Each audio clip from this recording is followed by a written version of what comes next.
Bubbly Steve is available for pre-order at shopclownfish.com. That's shopclownfish.com. You've got less than a month to pre-order this 15-inch plushie. Check them out.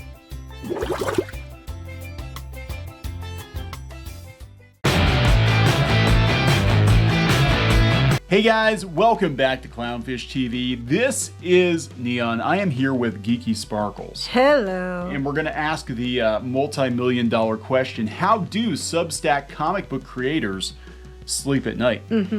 Because it is a problematic platform, because Substack said it's neutral. It's politically neutral. Right, like, you should be.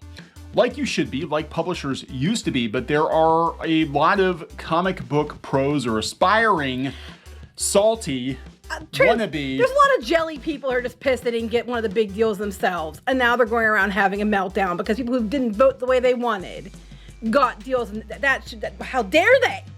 Yeah, I'm trying to figure out exactly where the salt is coming from, and it's because a lot of people are jumping ship from the mainstream, sinking, failing, floundering mainstream comic book industry to Substack, which is throwing gobs of cash at established comic book creators. But what's funny to me is we've been doing this a long time, and we saw the same damn thing happen with webtoons, whatever, and these established comic creators will jump ship to whatever throws money at them, and in 2 years it'll be something else they'll jump ship at. But what always happens is they're always the ones who get the deals, and other people don't. That's just the way it works.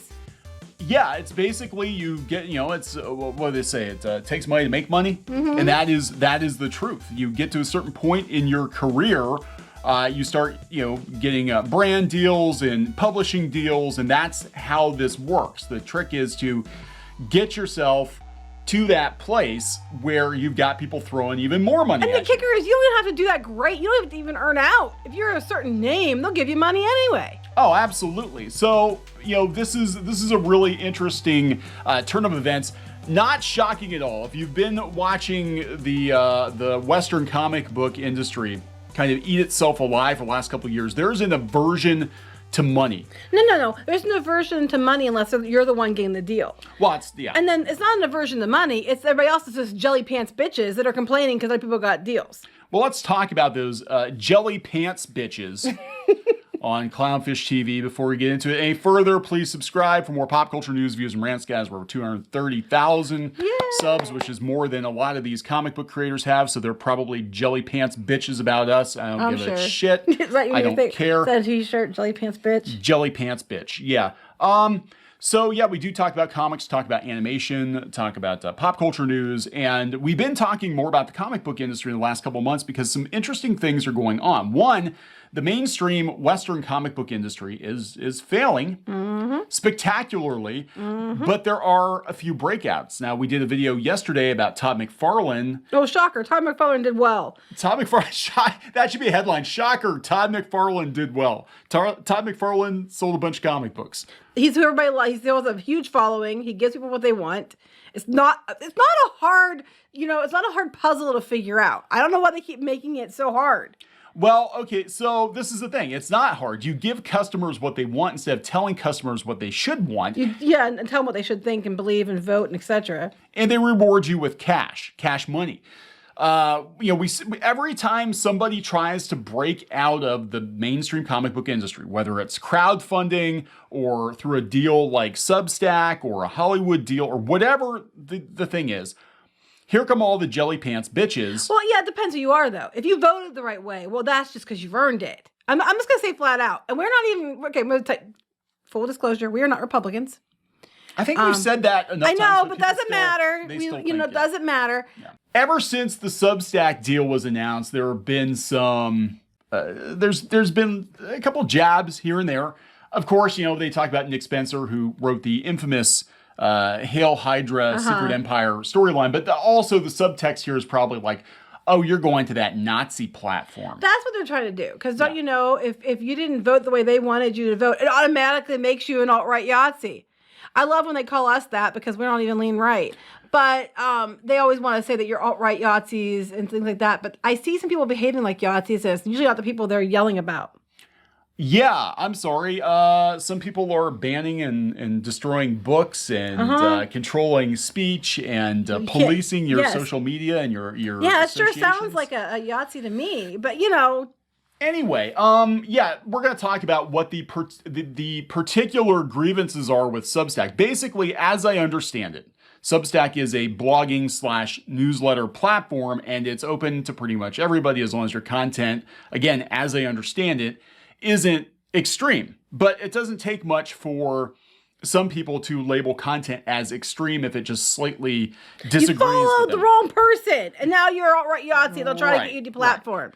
And really, it comes down to people being jealous. And they're going to come for, I tweeted this morning, so they're going to come for Todd McFarlane too. Todd McFarlane has been very critical of the comic book industry for decades. They're going to come for him because, oh my God, we can't have that success. Look at what happened with Berserker. They tried to shame Boom Studios off of Kickstarter. Well, that's because they had a history of shaming publishers off of things, and they won.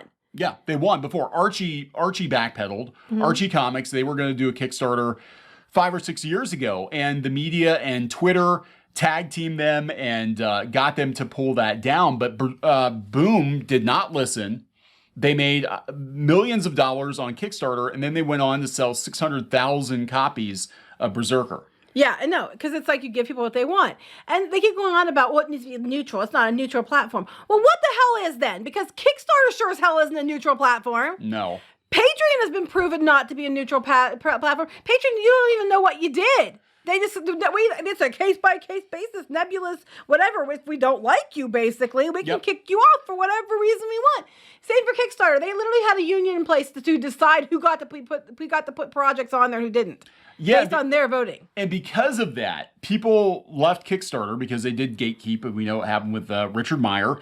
It had nothing to do with his comic. His comic was a PG-13 G.I. Joe inspired image-looking comic book. But because some people, a handful of people on Twitter, didn't like his videos, his YouTube videos, they called up their friends at Kickstarter and got him, blocked from the platform. So what is a neutral platform then? I ask you, because it's okay. It's completely neutral when it benefits you. That's exactly. And that's what I'm tired of. This whole idea of, well, if you don't vote the way I am, you're the Yahtzee. If you don't give me a deal because I'm me, but you give somebody else I don't make who maybe voted or friends with somebody I don't like, they're a Yahtzee. No. Bullshit. Let's call a spade a spade. None of them are neutral. So if this is wrong because it's not neutral, then neither is Kickstarter and neither is Patreon. I'm sorry. Nope. You know what? Grow up. Put your big boy and girl pants on. Jelly pants. Yeah, and then grow the fuck up. Sorry, Mom, but I'm so tired of this. Even when you talk, people try to be neutral. You find a reason not to. But people can make the same argument to the other side of why it's not neutral either.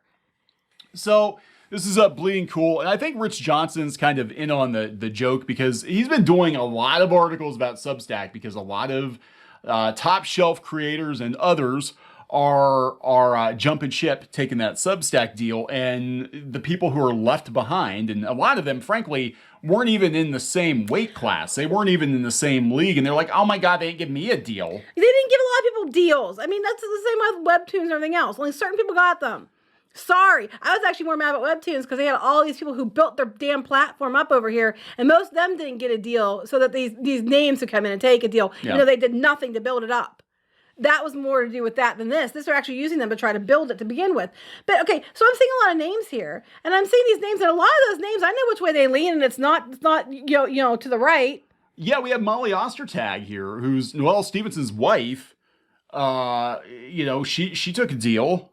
It's like, they're basically saying, hey, we're neutral. And a lot of these people, I would say, I don't think any of them are right-wingers by any chip, but because they allow right-wing personalities on Substack instead of deplatforming them, then that's problematic. Here's the thing. I hate to break it to you. This might be a shocker to some of you big babies on Twitter. And I'm talking to both extremes. If you go to McDonald's and you order a burger and eat the burger, you don't know who the person that made the burger voted for.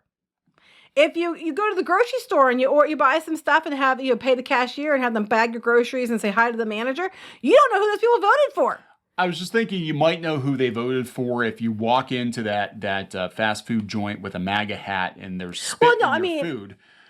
You might know who they voted for. I mean, not like people other than people wearing like the shirts and the hats. Right. For the most part, you don't know who they voted for. So every day, I'd say most of your life, you deal with people all the time who probably voted differently than you.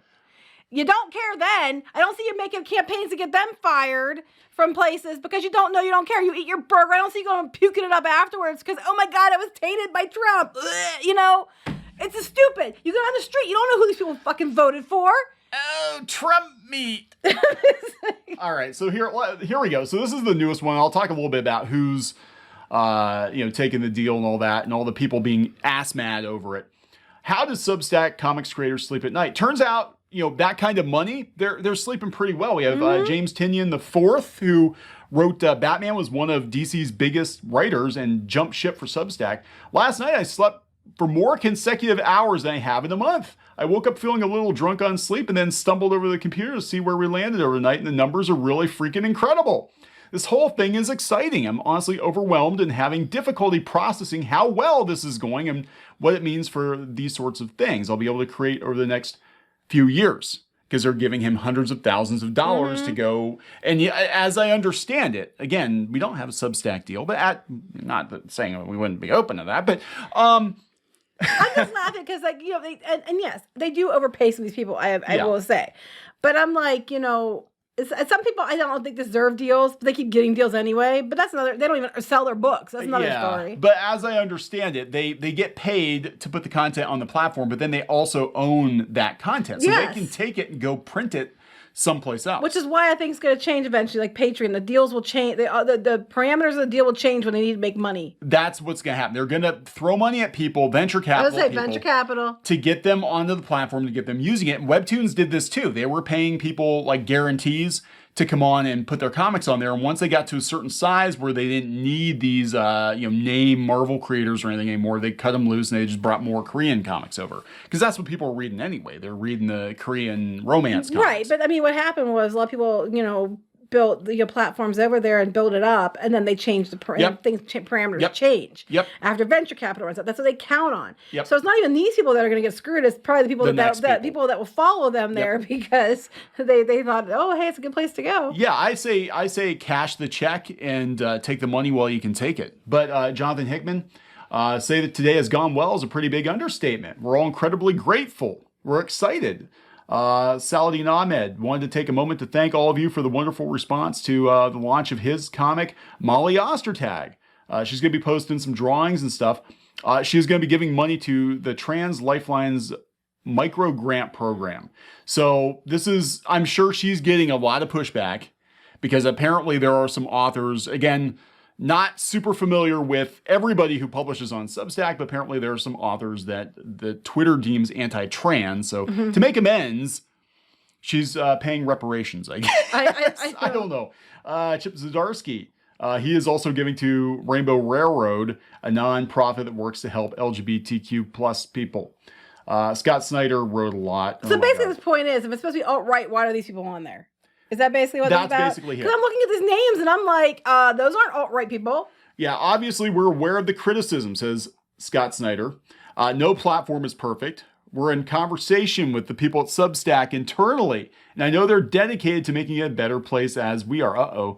But ultimately, this initiative itself in comics is beyond the platform as a whole. The specific project and mission is really about creator empowerment within comics. It's about injecting not just money, but creative freedom into the lives of creators across the comic spectrum. So what is going to happen is what happened at Kickstarter. Kickstarter was open to everybody and it leveled the playing field.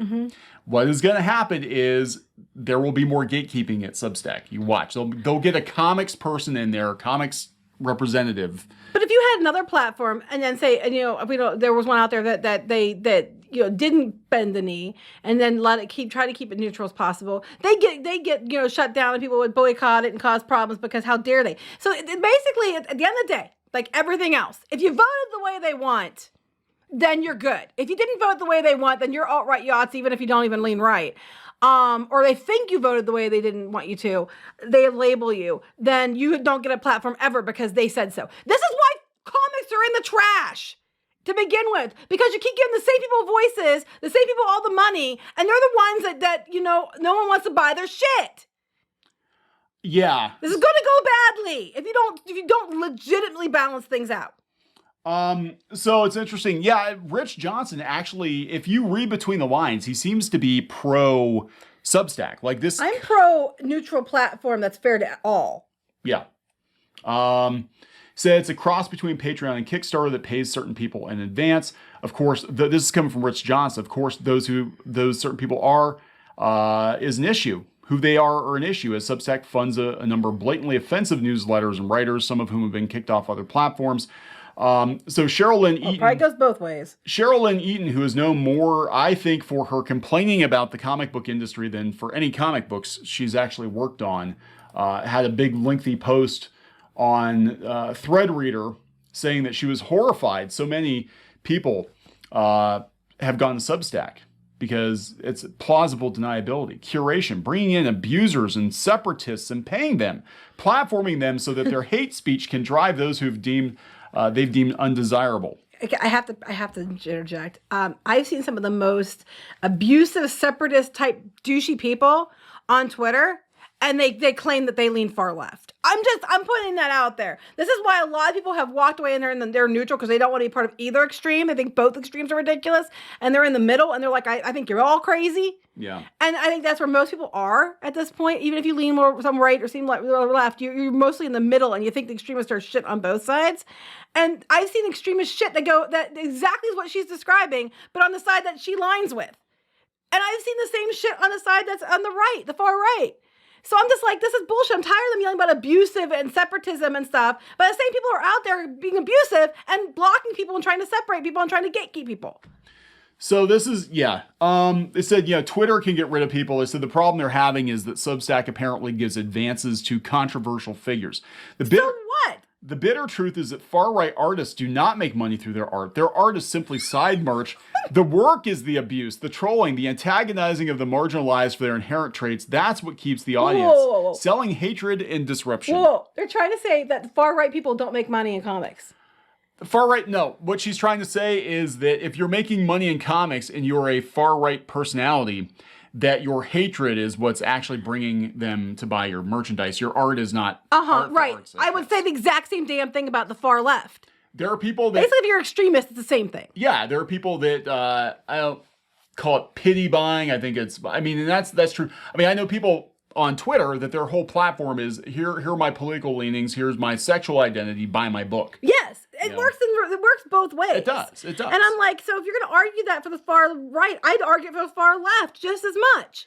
So who is going to be the first person to get shamed off of Substack? My money is on Molly Ostertag. I think that people are going to harass her until she leaves, even though she's given money to a trans organization. Yeah, probably. Because that audience that they've cultivated from Tumblr, and most people would have turned a blind eye to this, but look at the people that are bringing this up, how problematic Substack is. It's people who, frankly, haven't made much of a name for themselves in comics. They didn't get a deal, so they're going to shave everybody off of it. Yeah. So, because, if I don't get money, neither do you. If Cheryl Lynn Eaton got a fat deal from Substack, she wouldn't be saying anything. Probably. I'm just being honest. Because you can't say it's all just a bunch of white dudes or, and they are giving money to organizations they feel passionately about. Now, this is kind of the same situation we ran into with Shopify, where Shopify came out and said, hey, we're neutral. We're not going to ban stuff or whatever. They're only giving probably money to these organizations so they don't get shamed off of it. Yeah, but they're still... I'm using it to take in their money and give it to people to help. So I have to stay on. Yeah, but that's why people tweet the things they tweet. Because I know, look, we know some of these people in real life, a lot of the comic book pros. We've gone to conventions with them. We've known some of these people for years. They're on Twitter. They act like crazies, or they're constantly signaling. And the reason they do it is because they don't want the media and Twitter and their peers to cancel them. Well, the reason that they're giving money probably is because then they can stay on there and keep taking the money. Yeah. Because they know they can justify it. I'm using them to help other people, so you don't want to shame me off that platform as I pocket a bunch of it.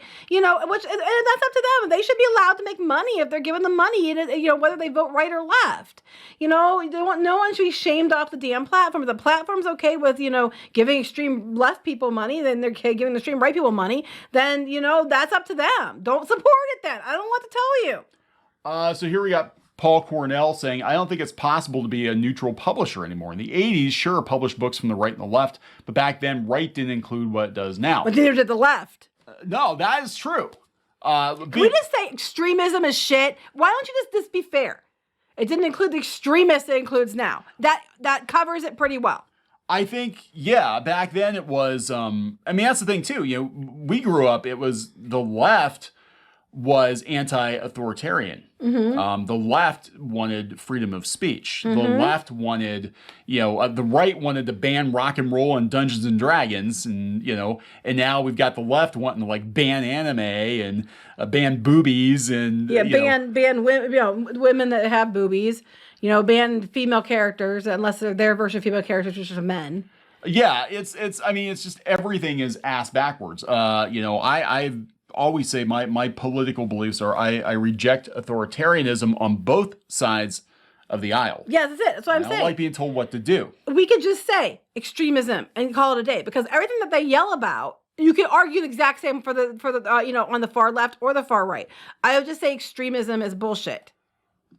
Again, though, I'm like kind of like who? I'm not trying to be like the guy's got blue check. I don't know. Well, it doesn't matter. Apparently, if you wrote like an article for somebody once, you get a blue check. But if you have your own blogs, you have all kinds of other proof that you're you, and people do imitate you. You don't get a blue check. So slave labor graphics guy, 1,500 followers on Twitter. I'm neither impressed or excited by Substack.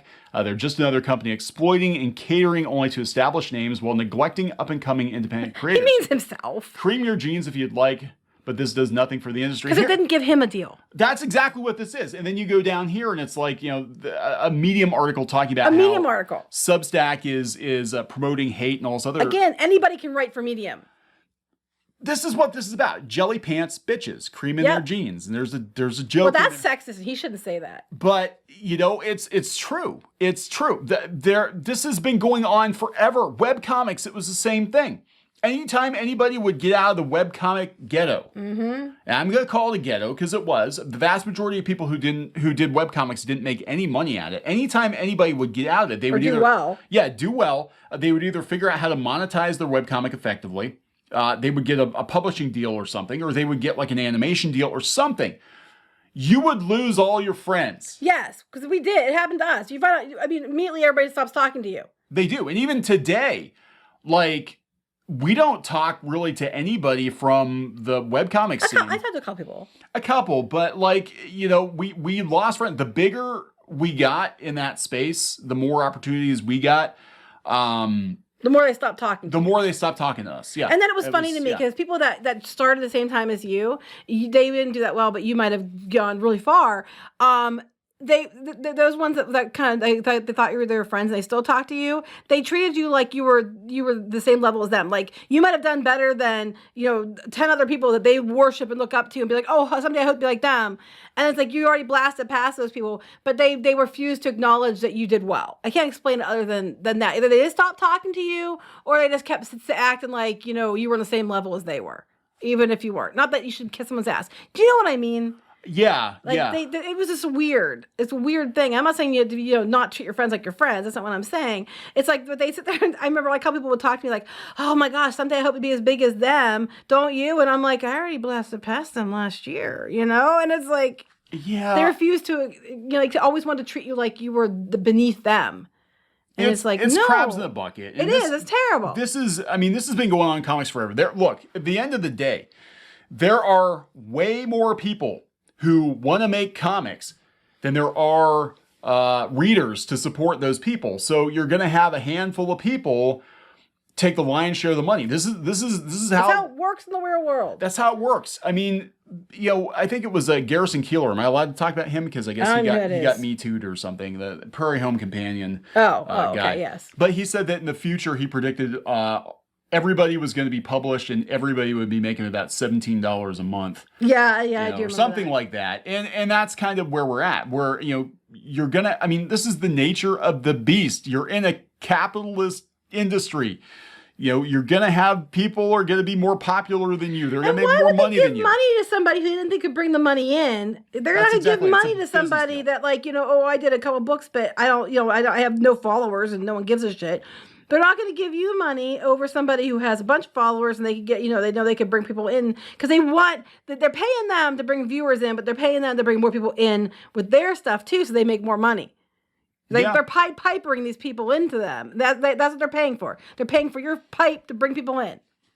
Yeah, so I don't know what to tell you. I mean, people are going to do better than you. People are going to make more money than you. There's always somebody who does. People are going to be more popular than you. And what is going on? And it's the same we saw this with people going to Indiegogo. And we saw this with, anybody who, webcomics people, Indiegogo people, Kickstarter people. They always throw shade. Even when people were doing well on Kickstarter with webcomics. You had people like Eric Larson. I remember this. I can't remember which article it was exactly, but he made some comment to the effect of like, well, that's just amateur hour. And they basically got lucky, Yeah, I love that. Webcomics was amateur hour until people were making money and Webtoons showed up and there was money. And then all of a sudden they could lower themselves to go in and take all the money, even though the people that didn't get the money were the ones that built it up in the first place.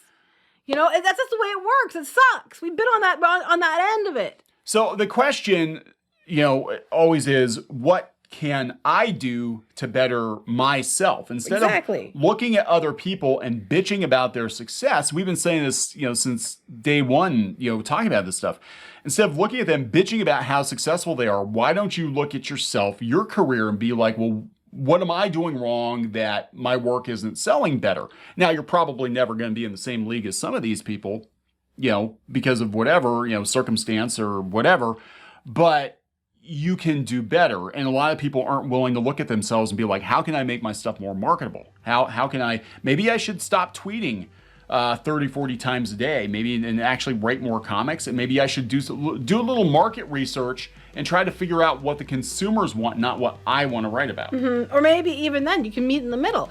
But back to the point of this, it's like, you can sum it all up with extremism is bad. I agree with that. But saying that one extreme is bad and the other one isn't helping anyone. And bitching about people who have been successful, who are more successful than you, it's not going to make you successful. No. Like, they've been trying this for years. Like, they try to take down, thinking that there's going to be more for them if they take down, big name creators. And we've seen this time and time and time again. And look, these people are trying to get out of the mainstream comic book industry, the Marvel. Oh, you're not allowed to. And they're not allowed to. Crabs in the bucket. They want to drag you back in. Well, it's not even just that. I'm like, when other people have done it, they never get counted unless they need to count their numbers to raise the narrative.